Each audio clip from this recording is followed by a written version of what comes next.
সবাইকে আমন্ত্রণ জানাচ্ছি বিডিলাভ 24 নিউজে। 25শে সেপ্টেম্বর রোজ বুধবার সকাল 10 ঘটিকায় বাংলাদেশ জাতীয়তাবাদী ফার্মাসিস্ট ফোরাম সি গ্রেড কেন্দ্রীয় কমিটির আলোচনা সভা। দেশনেত্রী বেগম খালেদা জিয়া ও আগামী রাষ্ট্রনায়ক তারুণ্যের অহংকার তারেক রহমানের সকল মামলা প্রত্যাহার সহ 25শে সেপ্টেম্বর বিশ্ব ফার্মাসিস্ট দিবস 24 এবার আমাদের দাবি সমূহ।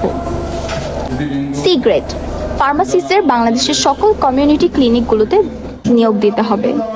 বাংলাদেশের সকল ফার্মেসিতে ফার্মাসিস্ট থাকা বাধ্যতামূলক করতে হবে। যে সকল ওষুধের ফার্মেসিতে সি গ্রেড ফার্মাসিস্ট নিয়োজিত আছে তাদের বিদ্যমান পরিস্থিতি বিবেচনায় সম্মানজনক বেতন কাঠামো তৈরি করতে হবে। ফার্মেসিতে চাকরিরত সকল ফার্মাসিস্টদের প্রভিডেন্ট ফান্ড থাকতে হবে, যা চাকরি শেষে এককালীন প্রদান করতে হবে। ফার্মেসি কোর্সের জন্য প্রশিক্ষণ কেন্দ্র বৃদ্ধি করতে হবে। প্রতিটি শিল্প কারখানায় সি গ্রেড ফার্মাসিস্ট নিয়োগ দিতে হবে। ফার্মাসিস্টদের ফার্মেসি ডেভেলপমেন্ট করতে ব্যাংক লোন দিতে হবে। সকল ফার্মাসিস্টদের ফার্মেসি পরিচালনার জন্য ড্রাগ লাইসেন্স সহজলভ্য করতে হবে। সকল জাতীয়তাবাদী ফার্মাসিস্ট একত্রিত হলে আমাদের দাবি আদায় হবে। বিস্তারিত দেখুন বিডিলাভ নিউজের প্রতিনিধি ফাহিম আক্তারের তথ্য ও ভিডিও চিত্রে। সাংবাদিকবৃন্দ এবং আমার প্রিয় ফার্মাসিস্ট ভাই বোনেরা, আসসালামু আলাইকুম।